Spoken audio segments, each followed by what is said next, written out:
there's a sort of a basic situation that all theories of evolution have to come to terms with. And this is that our remote proto-hominid, primate, ape ancestors developed in Africa. If you have a non-African theory of human origin, and there are such things, but the evidence is strongly against you. If it were stock, I'd sell. The evidence is pretty strong that whatever happened that brought us out of the animal body, it happened in Africa. Well, all animals tend to, and plants for that matter, tend to reach evolutionary climax and occupy a niche and stabilize in that niche. Cockroaches, ants achieved this hundreds of millions of years ago and have not changed greatly since. Most of biology is this iterative occupation of a climaxed niche. Very little of biology is the pushing forward into radical new forms, new species, still rarer, new genera. For that, there has to be disruption of some sort of the environment. And it can be the meandering of a river or an asteroid strike or the retreat of a glacier, something which creates open land. Well, for 5-6 million years now, the African continent has been slowly drying. And 3 million years ago, it was covered by rainforest at the equator from east to west. And that was the environment of the human ancestor types. They were canopy dwelling, they were fruit eating, they ate some percentage of insects, composed their diet. They had a pack signaling repertoire that was fairly complicated by animal standards.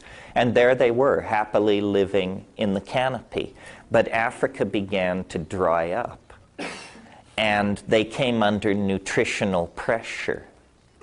Now, simpler animals, insects, for example, when their food source is withdrawn, they usually buy the farm.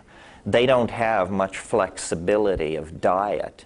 If you've ever tried to raise caterpillars into butterflies for your children, you know that if you give the caterpillars the wrong leaves, they just can't make any sense out of it and they die. More advanced animals, when confronted with dietary pressure or disappearance of ordinary food supplies, before they give up the ghost, they will experiment with other food sources in the environment. Now, the reason this isn't normally done is the reason animals are conservative in their food choices, it's thought to be a way of avoiding mutational influences in the form of tertiary chemicals, toxins, viruses, and things like this that would be in unusual foods. One of the things that accompanies our acquisition of consciousness is gastronomy, the appreciation of flavor, the approach to food that makes it an art. Animals don't do this. They're just trying to get enough protein to keep the old engines running. The notion of flavoring is counterintuitive to animals. And flavoring's probably in part a mutagenic influence to our diet. When our remote ancestors came under environmental pressure, their environment was shrinking, the rainforest was being replaced by grasslands, and nutritional pressure, their ordinary diet of fruit and insects was being restricted, they began exploring this new environment of the grasslands. And this is the era of knuckle walking, turning into bipedalism, It's the era of the coordination of binocular vision, so forth and so on. There was a paper published recently which anticipates my point, but I can't wait to hit you with it. A paper published recently about canopy-dwelling monkeys who only leave the canopy for the acquisition of one particular food. And the food they will come to the ground for and risk predation is mushrooms. So it seems perfectly reasonable to suggest that our remote ancestors exploring the new environment of the grasslands would have encountered, as you would if you were to go to the tropics, psilocybin-containing mushrooms growing in the dung of cattle. Many dung-growing so-called coprolitic mushrooms produce psilocybin, among them Stropharia cubensis, which is one of the largest and pandemically distributed of these mushrooms. I'm sure that our early ancestors also tested other kinds of food. They were testing everything. They were digging for corms with pointed sticks. And I'm sure there were many ecological and medical disasters as a consequence of this. For instance, the birth control steroids in modern birth control pills are produced by Dioscorea vines grown on plantations in Mexico.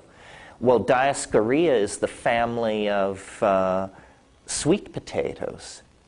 Imagine a hungry band of primates that come upon a patch of sweet potatoes that are heavy in these steroids. It would raise holy havoc with their reproductive cycle. It would interfere with menstruation, ovulation, lactation, fertility, and, human genetic history is the story of many such encounters with mutagenic influences in the environment. Most of them catastrophic, detrimental, lethal. But in some few cases, there would have been salutary results, advantages conferred upon the animals that accept these new foods into their food chain. And I want to particularly emphasize psilocybin because I believe it's the key. You see, we're looking for some kind of factor which could have exploded the human brain size at a rate 10 times faster than evolution normally takes place. So it's going to be an unusual situation. Perhaps the need to throw a boulder a distance accurately, or perhaps contact with an unusual food item or drug-containing plant. But it was something unusual. If it weren't unusual, it wouldn't have taken this planet 1.5 billion years to bring forth its first intelligent species. Well, so let's look at psilocybin then in a little more detail. It has a number of properties not specifically related to its psychoactivity that make it an ideal candidate for a catalyst for the emergence of consciousness in an advanced animal. First of all,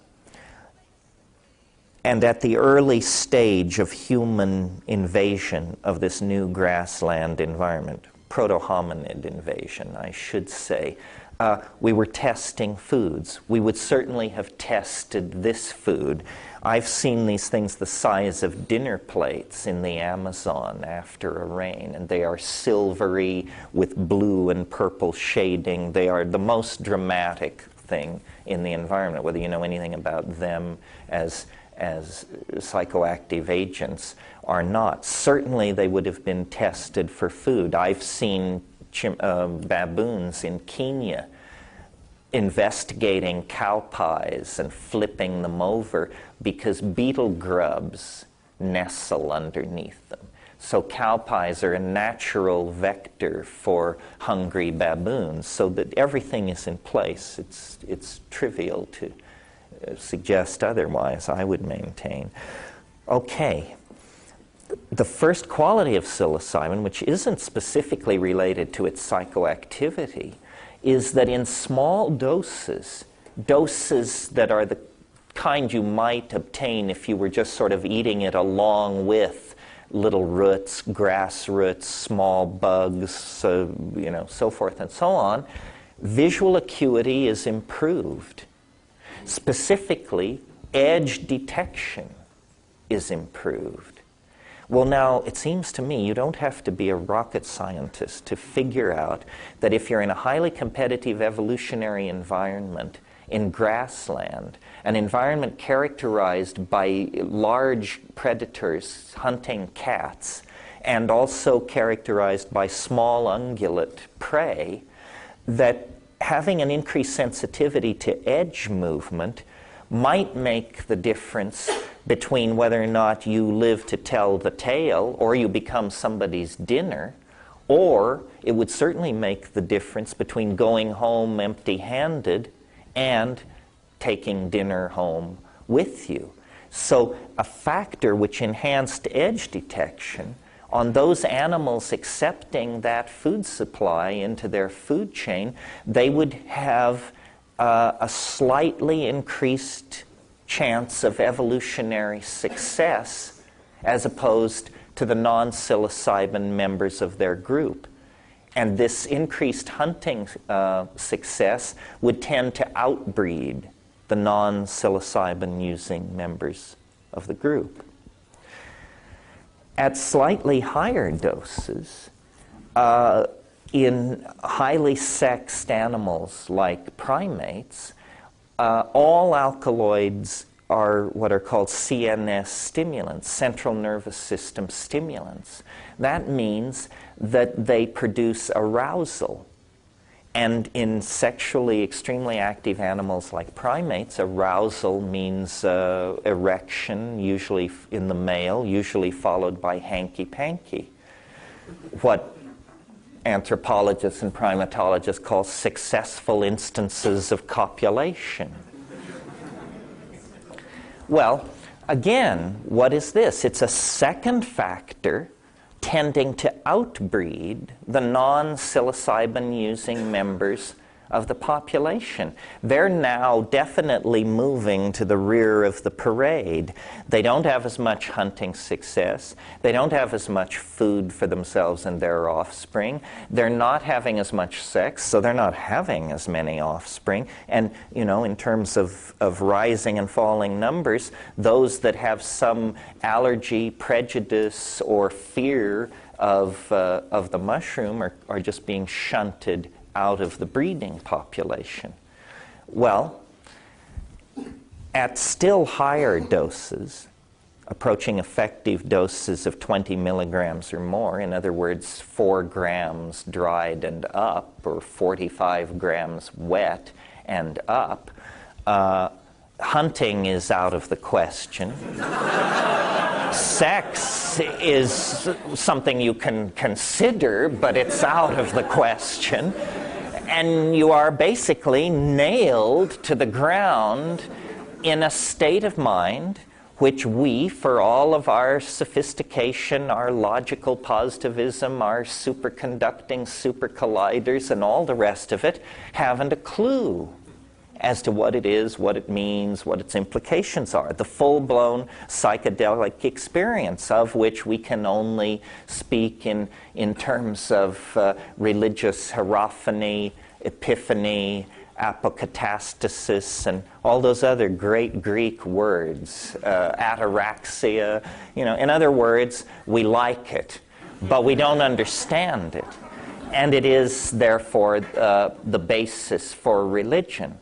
Well, so right there, you have a 3-step process driven by nothing more than hunger and curiosity that leads remote primate ancestors to a confrontation with what Rudolf Otto called the wholly other, the holy, the numinous, the transcendental. And this is on slightly less firm ground, but in my own personal experience and having collected psychedelic experience is lifelong. I feel confident in saying that at high doses, psilocybin causes glossolalia. Glossolalia is syntactically structured language-like behavior in the absence of meaning. Speaking in tongues is what Christian fundamentalists call it, but they don't have monopoly on it. It's ancient. It occurs in all cultures. It's shamanic. And what it is it's a kind of neurological seizure where linguistic organization spontaneously is verbalized. No animal does this. It must have something to do with the acquisition of language by human beings. And what I think is going on is that probably language was entertainment long before it was meaning. That it's a kind of tuneless singing, and that having discovered that we could make an almost endless repertoire of small mouth noises, we did this for each other, for amusement, to pass the time. I mean, God knows there was a lot of it. And it probably was very late in the evolution of this ability that some very tight-assed rational type said, you know, we could attach a specific meaning to a specific sound, and then every time I made that sound, you'd know what I meant, and then you could go and get it for me. You see? It's a sort of, it's the as long as you're up, get me a grants theory of language. So that's the basic idea. And I really believe that sometime in the last 50,000 years, before 12,000 years ago, a kind of paradise came into existence. A situation in which men and women, parents and children, people and animals, human institutions and the land, all were in dynamic balance. And not in any primitive sense at all.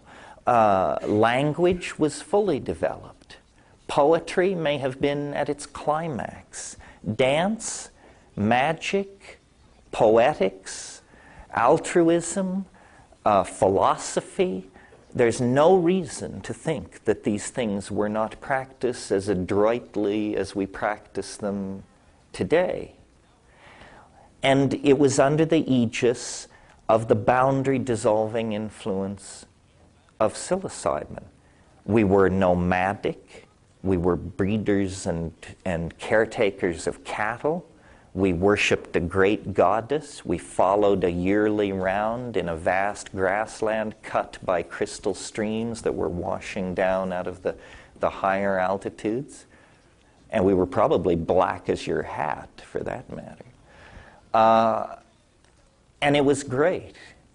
Well, if it was so great, what happened? Well,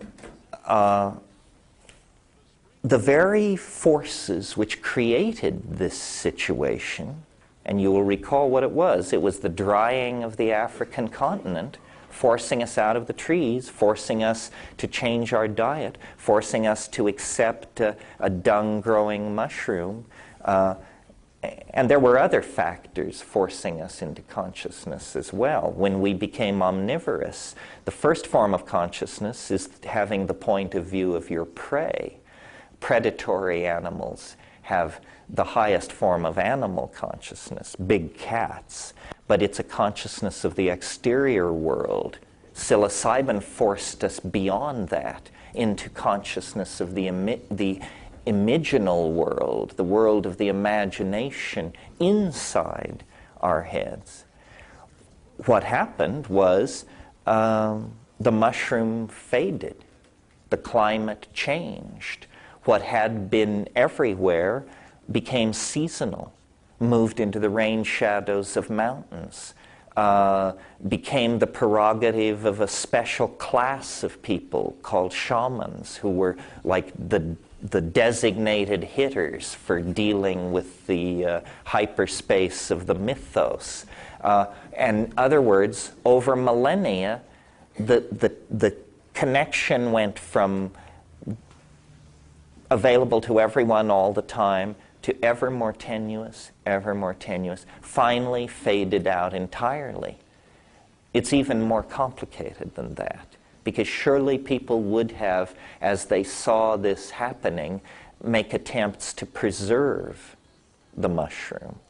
And in a world without refrigeration, the only effective way to do this is preservation in honey. You can dry mushrooms, but in a world without hermetically sealed peanut butter jars, drying is a very short-term strategy for preservation. The only thing which will really work is preservation in honey. The problem there is that honey itself, especially Aboriginal honeys, which have a lot more water in them than what you get in those little plastic bears at the A&P, Aboriginal honeys are very runny. And so what do? They themselves have the capacity for turning into a psychoactive substance, alcohol. But alcohol promotes a completely different set of cultural values and attitudes than psilocybin. Psilocybin is a boundary-dissolving hallucinogen. Mead alcohol gives an enhanced sense of verbal acuity in the presence of lowered sensitivity to social cues. In other words, one can make an ass of oneself. But now I want to backtrack for a minute. I will return to this thing about the loss of the mushroom, but there's something that I want to go over with you that's really important in all this to me. And that is, this isn't simply the story of how an intoxicant promoted consciousness, and then we fell into history by losing that intoxicant and went on to other intoxicants with consequences to be evaluated. It's that, but it's more, because psilocybin had a very, very peculiar effect over and above what I've mentioned so far. And it is this over and above effect that makes my theory so controversial and so and academics, I think, so phobic of it, because it rips open a whole can of worms. And this is the problem. All primates, clear back to squirrel monkeys and old world monkeys, all primates form dominance hierarchies. This means that the sharp-fanged, hard-bodied young males control everybody else. The women, the elderly, the sick, the children, homosexuals, everybody finds their place somewhere in this dominance hierarchy run by these dominant alpha males. We are no different. We also, as we sit here this evening, operate under this kind of a social organization. I mean, we complain about it, we analyze it, we are aware of it, but we live under it. It's how it is. So here is my suggestion, that what psilocybin did was it changed behavior. It interfered with primate behavior.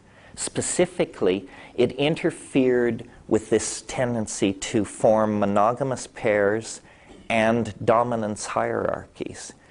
And so the ordinary tendency of the primates to organize themselves that way was interrupted, medicated out of existence, if you like, vaccinated against, if you like, by the presence of psilocybin in the diet. And this overemphasizing or chemical accentuation of sexuality occasioned by the arousal of the psilocybin was sufficient to dissolve the ordinary tendency toward monogamy and replace it with an orgiastic sexual style, or they coexisted simultaneously. I mean, who knows? We weren't there. It's sort of the way I imagine it is that at every new and full moon, there were group mushroom parties which basically simply got out of hand regularly. And so the monogamous pair bond would be under pressure, if not completely eliminated. Many cultures have this, even to this day. I mean, in a sense, Mardi Gras is a festival where the rules are dissolved, and nobody is supposed to go to their spouse the Monday after and say, you know, was that you I saw dressed as Marie Antoinette? And because, you know, the rules are, there is permission to break the rules, and many societies do this. The result of an orgiastic style like that is men cannot trace lines of male paternity. And so there is a tremendous social glue, a tremendous force for the cohesion of community. Men don't then think in terms of my children. They think in terms of our children, the children of the group. And under the aegis of this group, this polymorphic sexual style, group, child care, and extended family rearing, we produced everything that we think of as human, that we value. Our art, our music, our philosophy, our sense of each other's worth, body painting, tattooing, piercing, all the accoutrements that distinguish us from animal existence were put in place when we had a different kind of mind than we have now. We didn't have a mind that favored role specialization and male dominance and anxiety over female sexual activity related to feelings of male ownership. That all came later. We became human beings in this other world of values and psychological attitudes. Problem is that, as I say, the mushroom faded. But by the time it had faded, we were no longer the wordless symbiotes of cattle, the barely sentient hunters of the African plain. By the time we were finished with the mushrooms, we had language, we had social institutions, but what we began to lose was, you know, you can get as wet-eyed as you want about it, but respect for each other, a sense of each other's individuality, a sense of love, a sense of community. And it must have been, though it happened over a long period of time, very much like what we're living through now. A sense that people are, you know, no damn good and getting worse. A sense that, you know, why can't we be as we once were? Where is our sense of each other? Where is our ability to care for each other? So forth and so on. I wrote a book called Food of the Gods, in which I tell this story in the first third of the book that I've just told you. And then I show that what history is essentially is a careening, out-of-control effort to find our way back to this state of primordial balance. One of the things that marks us as humans that is unique is our obsessions with drugs, our ability to addict. We addict not only to substances, we addict to each other, we addict to ideologies, Marxism, Christianity, skinkism as practiced in Washington, whatever. And we addict to each other.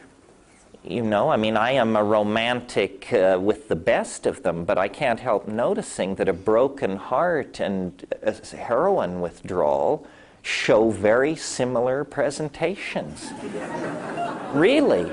Insomnia, sweating, sense of diminished self-esteem, hysteria, you know, it's very, very similar. So a psychologist looking at a person with an addictive syndrome will say, well, you were damaged in childhood. There is some trauma there that you're trying to compensate. You're trying to compensate. Well, I'm not that keen on all this psychologizing, but I do think that we could apply this model to ourselves on a grand scale. We were essentially torn from the Gaian womb, thrust into the birth canal of history, and expelled sometime around the fall of the Roman Empire into the cold, hard world of modern science, existentialism, and all the rest of it. And we have searched the planet for substances which would assuage our sense of pain. And there are things out there. You know, alcohol, the whole morphine family, so forth and so on. But these things always have consequences. There's a price to be paid. The very knowledge of psilocybin was lost to the entire planet, except for some tribes in the Mexican mountains, for several millennia, until Valentina and Gordon Wasson went in the early 1950s and found these mushrooms and brought them out, and then Albert Hofmann, who had earlier discovered LSD, synthesized the compound and made it available. That was 55. Well, by 66, all human research with these things had been forbidden. It's not that science mowed this field and moved on. It's that science has never really been here. We haven't looked at the implications of diet on early human evolution. We don't have a theory for the evolution of consciousness of any consequence, and yet, you know, the factors I've laid out for you, increased visual acuity, an impact on sexual and social behaviors, a triggering of glossolalia-like phenomena in the presence of a boundary-dissolving psychedelic experience, these are catalysts sufficiently dramatic that, inculcated into a cultural style, I think they explain a great deal about where we came from and who we are. Now, the irony of all of this is that we live in a society that has made practically any discussion of this illegal. Certainly, if I were to end this lecture by handing out doses of psilocybin, I would be gently taken by the elbow and led away forever. The Western mind is particularly phobic of this subject. I mean, we have bent our laws so that people can jump out of airplanes in the pursuit of thrills, so that they can bungee cord off major highway bridges and freeway overpasses. So concerned are we to fulfill society's need for thrills. But this is something else. It provokes all kinds of alarmed reactions, and perhaps you believe unfairly. I think that when you examine the situation, it's possible to understand very clearly why this is such a social issue. Because what these things do, if you look, and now I'm slightly broadening my wrap to include other psychedelics besides psilocybin, but psilocybin is certainly true in all cases. What these things do, if you had to generalize 100,000 psychedelic experiences, the ones where people thought they were God, the ones where people had to be taken to the ER room and have their stomach pumps, all of them, if you generalized, what these substances do is they dissolve boundaries. They dissolve boundaries. If you love it, you'll love it. If you hate it, you'll hate it. But that's what they do. They dissolve boundaries. Now, the reason this provokes a lot of social anxiety is because all societies are about the maintenance of boundaries. It doesn't matter whether you're, a stockbroker in New York, a Zen monk in Kyoto, a Hasid in Jerusalem. Your society is held together by boundaries and definitions, and anything which dissolves those boundaries and introduces relativity into cultural modeling is felt to be threatening, because we like to believe that our reality is somehow sanctioned, that this is how it should be. But in fact, that's just a cultural judgment. All cultures think that their culture represents a sanctioned reality. It doesn't. It just represents the current download of their linguistic enterprise. At the core of the Western anxiety about boundaries is something that we are very proud of, that we believe we invented. We call it the ego. Sometimes we call it the democratic individual. We say no Eastern society could have produced this. We took this from the Greeks, we perfected it through the Romans, we brought it up through the medieval period. John Locke and Thomas Hobbes and all those folks fixed it up for us in the 18th century. Thomas Jefferson ironed out the wrinkles, and modern America is the shining example of what you can do if you empower the ego, the citizen, the individual. We want nothing of tribalism, still less of collectivism, and God forbid, nothing whatsoever to do with communism. See, all these things set us going. But in fact, the ego is appropriate only to a certain point. I mean, yes, we need egos, so that when you take someone to dinner at a reasonable restaurant, you place food in your mouth, not their mouth. This is what the ego is for. It tells you who pays.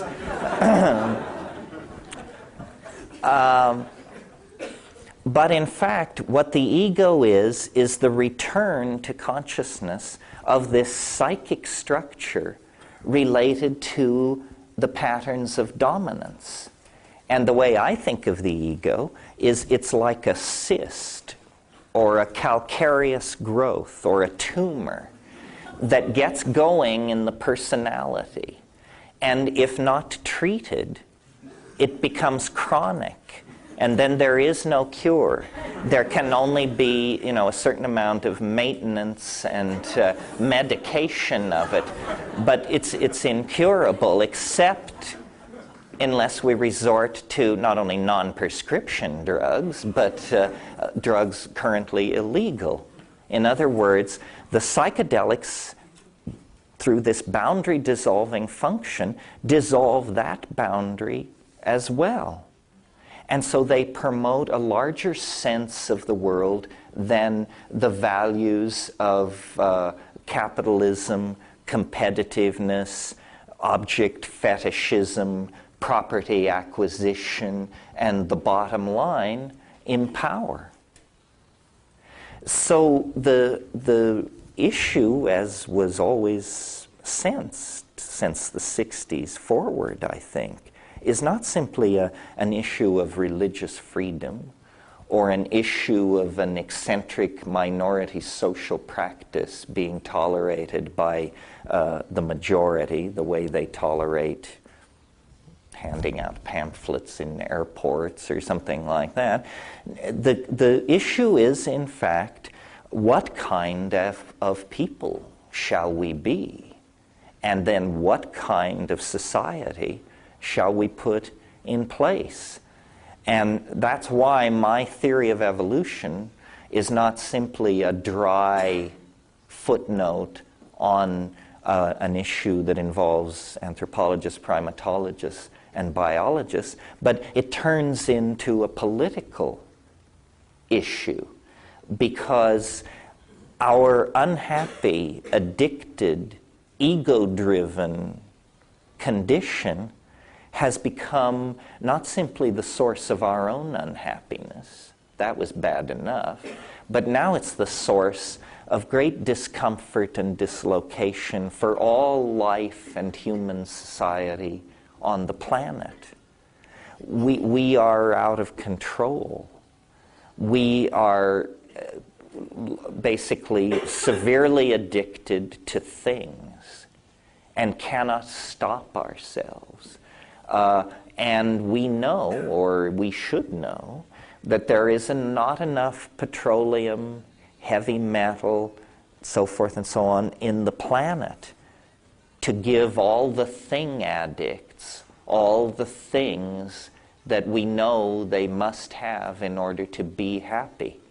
We have spread this intellectual virus from pole to pole, to Turkmenistan and Borneo, to the upper Amazon and to the Tajiks. Everybody wants kids, you know. Everybody wants the pause that refreshes.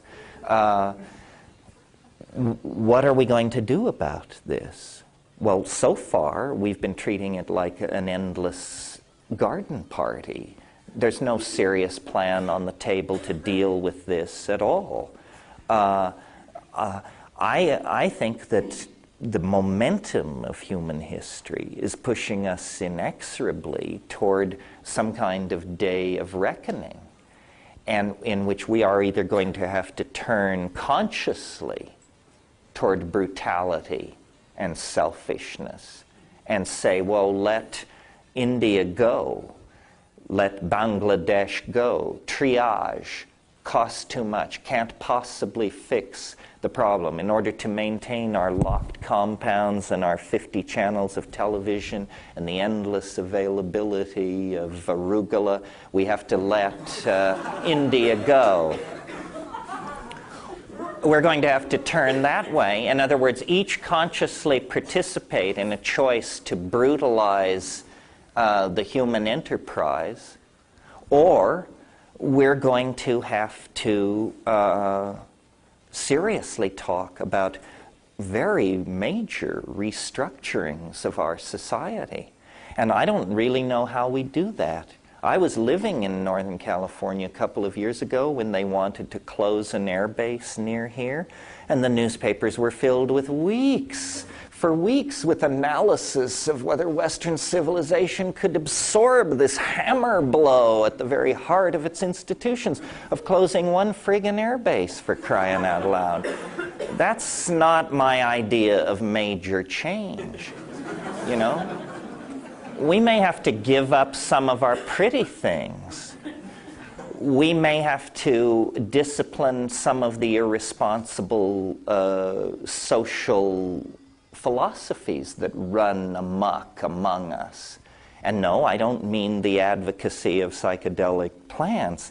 I mean the Roman Catholic Church's position on population control in the Third World. I mean, the Germans take quite a knock for the Holocaust, but the Catholic Church manages to push more people into death, disease, and degradation every year than the Holocaust managed in its entire show, and it's thought rather crass to even mention the fact. It seems to me, as long as these Catholic bishops can show their face in public, that we are in complicity with mass murder. It's not pleasant news, but what are you going to do about it? Islamic fundamentalism, another bunch of knotheads with an anti-human agenda. What are we going to do about this? Are we going to go gently into that good night of planetary chaos, extreme distortion of class structure, defense of what we have at any cost against those who have nothing? There doesn't seem to be any other plan on the horizon. Arthur Koestler, who probably never thought he would be quoted by Terence Mckenna, a very conservative character. You'll recall he was a Marxist who turned on Marxism and led a very interesting intellectual life. He wrote a book 30 years ago called The Ghost in the Machine. And he made a case similar to mine, but a little simpler. He observed human beings are hardwired for homicide.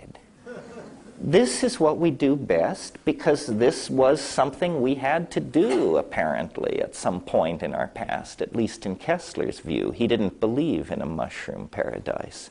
But he reached the same conclusion that I have, which is we need a pharmacological intervention on antisocial behavior, or we are not going to get hold of our dilemma. And there have been dystopias based on drug intervention on aggressive behavior. You all remember Brave New World, where every time anybody raised their voice, they were given a gram of soma and told a gram is better than a dam. And so nobody ever had a thought in their head, well, that's a terrible drug. Let's not introduce that. Uh-oh, the bad news is we've had it for decades. It's called television, you know. We have millions of people in larval, low-awareness lives in their little condominium apartments, just ladling this garbage into their minds. The average American watches 5.5 hours of TV a day, so imagine how much time these people watch. I mean, to think of that as human at all, if that were a drug, we'd be up in arms. You know, if people were loaded at home with that level of mental condition day after day after day, we would do something about it. So I can't propose a grand solution, but I do think that it is pregnant with implication that here at the end of the 20th century, with all of these problems hammering down on us, the news comes from the rainforests and the deserts that these Aboriginal people, while we made the descent into history and got the top quark and planted the flag on the moon and all that, they kept the faith. And they have a materia medica, a toolbox that can carry us back into a connection with the planet. Now, the question might be asked, why do you have such overwhelming faith in what is, after all, a substance, a drug? I mean, don't psychedelics just cause you to see pretty pictures and patterns and tally up your gains and losses and then you come down and that's it? And the answer is no. What is mysterious here, and I mentioned it in the early part of my talk, what is mysterious here is this thing we call the psychedelic experience. Those people nailed to the ground around the campfires 50,000 years ago, they didn't know what it was. And when we go in there, armed with our Heidegger and our Husserl and our Wittgenstein and our Merleau-Ponty, we don't know what it is either. There has been no progress in 60,000 years in reducing the psychedelic experience to a known quantity. It is as terrifying, as awesome, as ecstatic, as irreducible to us as it was to them. Well, what is that? As secular people, we rarely experience religious awe, especially of the uncontrollable sort.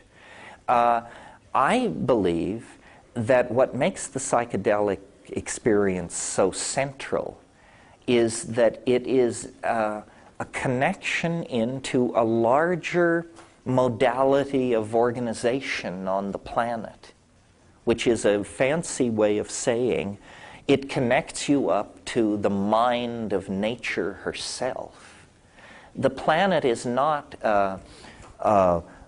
just a hodgepodge of competing species. That's the old evolutionary model. That's been obsolete for decades. The new evolutionary model is that where we see species, nature sees only a gene swarm, genes moving at various speeds, being transferred around, a large percentage of them by sexual propagation, but a large percentage of them by asexual and vegetative propagation, and still others by more exotic methods of propagation, such as go on in the fungi and the bacteria.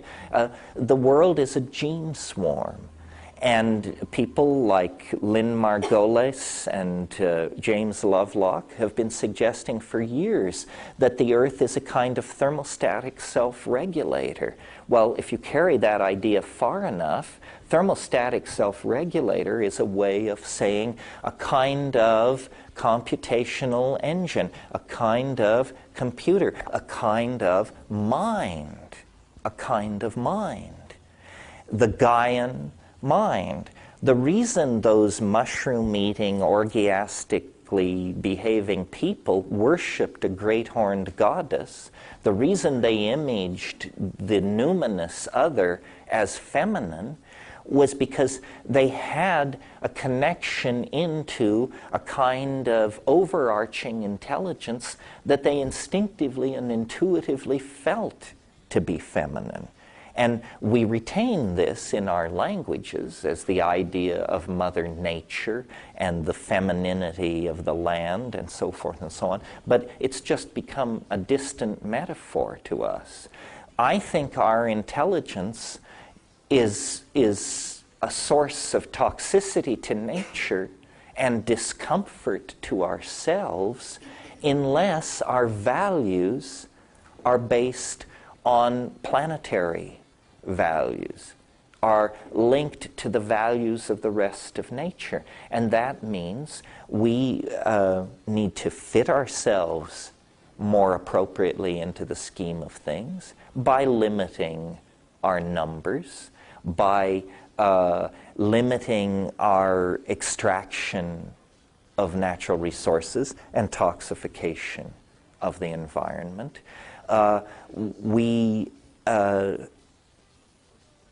We need to realize that there is a hegemony of life on the planet, not necessarily a hegemony of intelligence. Intelligence is not a license to trample. The proper role of intelligence in a planetary ecology is that of gardener, caregiver, and maintainer of balance. Well, so where do we go, and what do psychedelics have to say about that? Well, I believe that psychedelics show us something which capitalist, consumer, fetish-oriented society doesn't want us to know. What psychedelics show us is the incredible richness of our minds. That you, little you, can produce more art in a 20-minute burst of hallucinatory intoxication than the Western mind has produced in the last 500 years. Our socially created space is incredibly impoverished. You know, we have Picasso's contribution and Pollock's contribution and everybody's contribution, but it altogether is as nothing compared to the richness that resides in each one of us a half inch behind your eyebrows. We are told, oh, well, if you want beauty, you have to own a Lexus.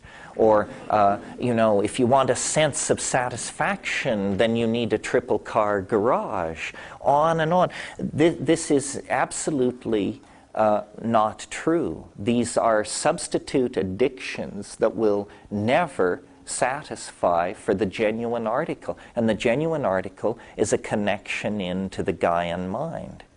Well, I don't believe or expect for a moment that ever again, naked, tattooed, and joyous, we will herd our cattle across the grasslands of Africa.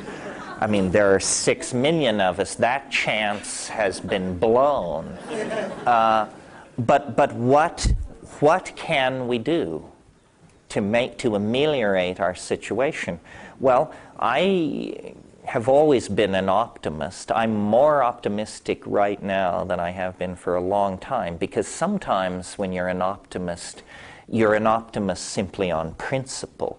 You believe it's going to turn out all right, but you don't see how it possibly could. I'm beginning to see how it possibly could turn out all right. And my notion is, first of all, I follow in my thinking about shamanism, and I follow the great historian of religion, Mircea Eliade, who got it almost all right, except that he never embraced psychedelics. He thought they were decadent. But that was just his French European education, and he came too early. But anyway, Eliade wrote a book called Shamanism, and then he subtitled it, The Archaic Techniques of Ecstasy. Now, he wrote the book in French. In French, technique has a connotation that it doesn't have in English. It means both a way to do things, and it means technology. Later, the French sociologist Jacques Ellul wrote a book called Propaganda, and the little banner under which his book flew, which is printed right on the frontispiece, is he says, there are no political solutions, only technological ones. The rest is propaganda. And then he spends 200 pages explaining what he means by political solutions, technological solutions, and propaganda. By Ellul's understanding, I agree. I think ideology is toxic. All ideology. It's not that there are good ones and bad ones. All ideology is toxic, because ideology is a kind of insult to the gift of human free thinking. I mean, if you adopt some ideology, Leninism, Mormonism, it doesn't matter, then you have all the answers. You just go and look in the catechism. Well, I don't know why they issued you a brain. They could have just given you the catechism. Technology, as the counterpoint to ideology, is a very different animal. Now, right now, we're going through a technophobic phase because people think technology means exploding nuclear power plants and, irradiated food and TV. But all technology really means, in the McLuhan sense, is the extensions of man. The extensions of man. And so language is a technology. Shamanism is a technology. Psilocybin is a technology. And certainly the internet is a technology. It's slowly, I think, dawning on a number of people that if we're talking about hallucinogens as consciousness-expanding drugs, then the only difference between a drug and a computer is that one is slightly too large to swallow. And our best people are working on that problem, even as we speak. The drugs of the future will be much more like computers. The computers of the future will be much more like drugs. And I think what we have to recognize is that we are in a very brief and low energy technical phase in technology. Basically, we're at the tail end of the petrochemical steam era. And where we are headed is toward the solid state, fiber optic, global community of the internet. And when I was in San Francisco 2 weeks ago, the buzz was all about VRML, the virtual language markup, the virtual reality markup language whose protocols are being set now so that we will be able to build websites on the net that you can put on your helmet and walk around in. Sun Microsystems is about to introduce something called Hot Java, which will let you build and interact with your website without going through your server. Bandwidth is broadening as we speak. The whole world is being brought into the domain of electricity. And you may not know it, but Marshall McLuhan thought that this was the descent of the Holy Ghost. As a convert to Catholicism, he sort of went the opposite direction of me. As a convert to Catholicism, he decided that the descent of the third person of the Trinity and the worldwide spread of electricity were the same event. So I think that what we have to do is dematerialize culture in every way possible. And that means pharmacologize culture, computerize culture, network culture, virtualize culture, and make of it, thereby, a tool for the production of our poetic flights, a technology for the putting in place of our dreams as exhibits that we can show each other. This is what it is. This is what technology can be in the service of boundary dissolution. In the service of boundary maintenance, you get hydrogen bombs and sarin. In the surface of boundary dissolution, you get psychoactive substances and the internet and sexual experimentalism, social justice, tolerance, and community. And the choice is to be made on an individual level by each and every one of us. I don't advocate a mass outbreak of psychedelic use. I think these things are a private matter. They are the only thing comparable to them in our human experience is our sexuality. And that's a private matter. How we define it, how we express it, how we act it out, who we do it with, what we think about it, and what we choose to say in public about it is all in our hands. I do not think that the government, under the guise of some phony, alarmist, pseudoscientific rhetoric, should attempt to control the evolution of consciousness. After all, if these things truly are consciousness expanding, it doesn't take too much intelligence to realize that it is the absence of consciousness that is causing our flirtation with extinction and planetary disaster. If there is any way to raise consciousness, diet, drug, machine, sexual practice, mantra, yantra, whatever it is, we should be furiously exploring and applying it. Because if we should fumble the ball, if we should actually, where our ancestors over thousands of generations did not fail, if we are to fail, the magnitude of the tragedy will be immense, because failure is not inevitable. It is not inevitable that we should fail. There are ideas, personalities, technologies available right now which, if honestly explored and implemented, could rescue the human enterprise from the disgrace that hovers over us. We don't want this to end in a toxified garbage pit ruled by Nazis. which is, you know, the way we may well be headed. The Gaian mind has always been there.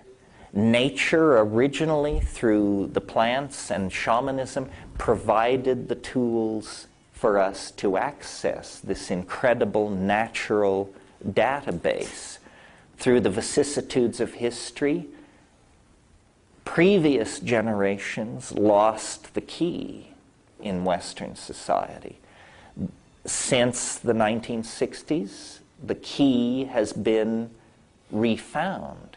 It's a matter of great social controversy. It's a matter of great risk to those who take it, how they will be viewed by their peers. But there is no longer, ignorance is no longer an excuse. Anthropology in the last 100 years has laid at our doorstep the tools necessary for an archaic reconstruction of society and human values within that society. It's inconceivable that Western industrial capitalism could run on another 500 or 1,000 years. It will not continue as it has. It will deteriorate under the pressure of resource scarcity. And what few democratic values we have obtained, what little space for reasoned discourse has been created, will be the first to be swept away. So it's very, very important that people take back their minds and that people analyze our dilemma in the context of the entire human story, from the descent onto the grassland to our potential destiny as citizens of the galaxy and the universe. We are at a critical turning point. And as I say, the tools, the data that holds the potential for our salvation is now known. It is available. It is among us. But it is misrepresented. It is slandered. It is litigated against. And it's up to each one of us to relate to this situation in a fashion that will allow us to answer the question that will surely be put to us in some point in the future, which is, what did you do to help save the world? Well, I'll knock off now. I'll sign books. We'll take like a 10-minute break, and then we'll come back and do questions. Thank you very much for your attention.